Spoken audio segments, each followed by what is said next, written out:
the 15 projects that were implementing their activity independently from each other. Now, these workshops allowed us to bring them together, sit around the table, discuss about topics that are of common interests that regard all of them. That's why they are called cross-cutting topic workshops. And by these workshops, the projects gained the awareness that they belong to a larger program, the Eastern Partnership Culture Program, and they're part of the network and the family of this program. That was the one effect. The other effect, which the projects very much also appreciated, was to give them an opportunity to look at what they do from a broader perspective by exchanging with their colleagues. And in that sense, I think that alone justified any type of workshop that we could propose to discuss about joint topics. Now, these 15 projects, they have their own activity. They applied for their proposals, which were always regional projects providing capacity building in their specific sector, any type of culture subsector. So we had projects that are involved with film, we have projects that are training publishers in, with regard to marketing in the publishing sector. We have cultural heritage projects and so on and so on. And these projects in that sense at first sight have nothing in common except that they touch culture. Now the European Commission asked us to do specific training for the projects regarding topics that are of a general relevance for the Commission. To give some examples, this can be gender issues, this can be increasing the role of youth in the projects, this could be taking attention also to environmental questions in the projects, this could be democracy and governance. So all these general topics that are very important for the values of the European Union and of its international cooperation, but that are not specifically a topic of the projects. Now we had in addition two specific topics on which at least I personally had a high interest. One was ownership and sustainability. Ownership meaning that the projects are really driven by culture actors, civil society stakeholders, people out of the culture sector of your countries, of the Eastern Partnership countries, and that the projects are run in a way that it creates a chance for any continuation in the future, so that there is not one-off activities through a project that gets money from the European Union and then everything stops. The second topic that was essential was alliance building and cultural leadership. In my opinion, there is it's not my opinion, it's a finding in these countries that social organization is low, that civil society is not yet capable to formulate and express their interests and to defend them and to represent them towards government. And so any international cooperation should support this alliance building, and this requires people to take the initiative, to take a leading role in this process, and that's why we wanted to talk about alliance building and about cultural leadership.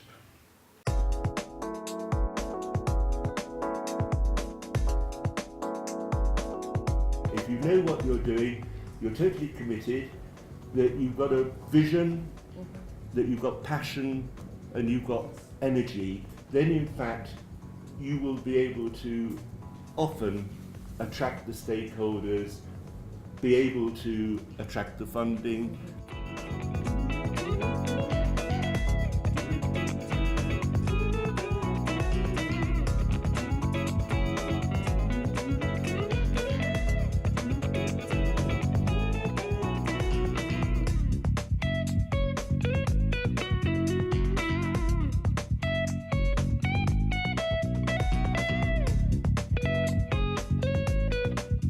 There is something to do with leadership, which is culturally, culturally determined, and therefore, when you're acting as a leader, you sometimes have to take into account perceptions of leadership that are within that cultural environment, because otherwise you could be misinterpreted as weak, you could be misinterpreted as rather a loud, ignorant person in another society behaving in exactly the same way. So that's, I think, an important factor.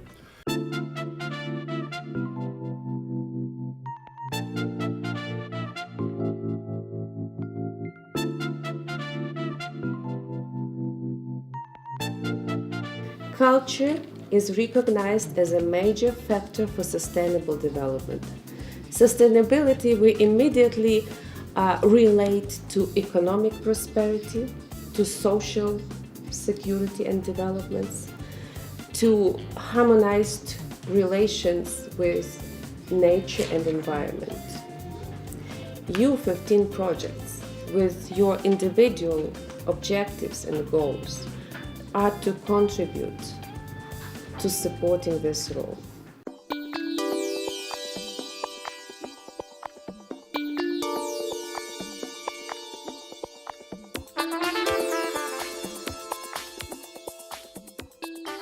As cultural specialists, we often like talking about cultural legislation, but often, in fact, it's non-cultural legislation which has more of an impact, and especially a negative impact, on what we're doing than cultural legislation itself. So, for example, in your countries, to a large extent, issues related to registration, for example, of new organizations is not specifically cultural legislation, but it is often, or can be in some of the countries, a great inhibition, a great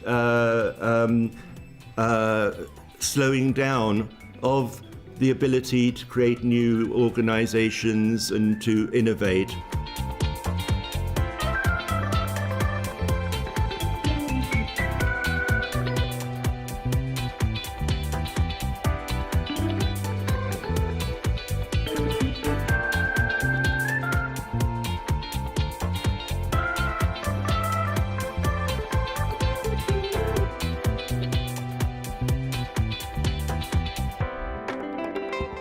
For example, do men and women respond in the way to a particular leadership style? And I think probably the answer is yes, and I think male leaders often behave quite differently from men than they do with women.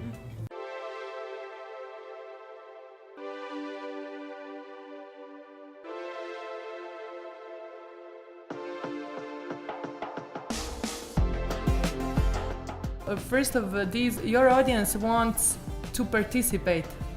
Your audience really is not passive audience anymore. How do you reach them?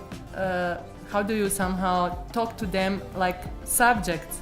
I think educational workshops and little seminars and schools about your activity or related to it very much helps in developing your audience.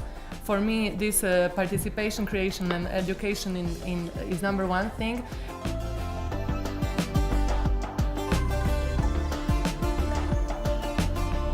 All 8 communities have their own posts and they can comment on each other ones and they can see what the other post and the pictures, etc. So maybe this will be even broader, and then we try also to post their posts on our Facebook page as well, so we somehow even bring this to a broader public.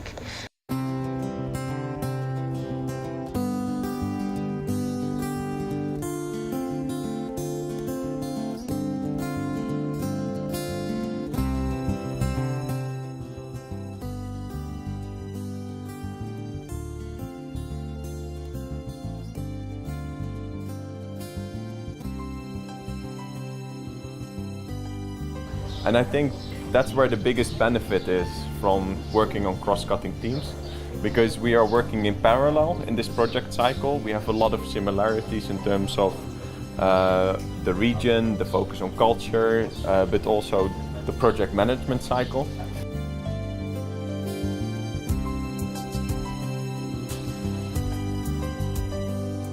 I think this is the most essential for me after this 2-day workshop, that I started to look at the project. I simply found myself forgetting about my own project and looking at it more generally.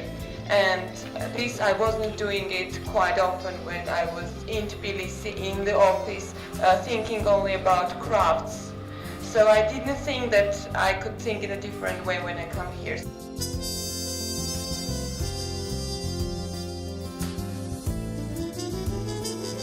Только здесь я до конца смогла осознать вообще и роль нашего проекта, сравнивая его непосредственно с другими проектами. И именно здесь были рождены интересные креативные идеи по дальнейшему воплощению и жизни этого проекта.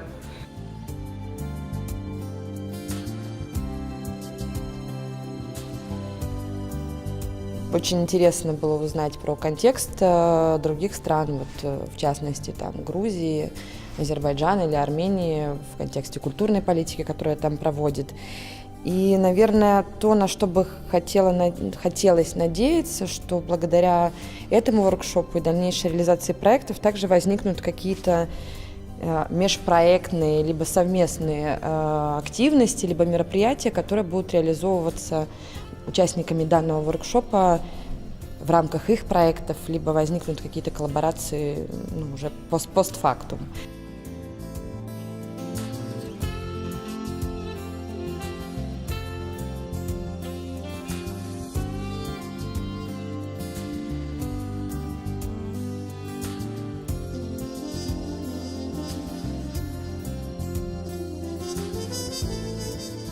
The culture matters, yeah? Culture matters, yes. Good.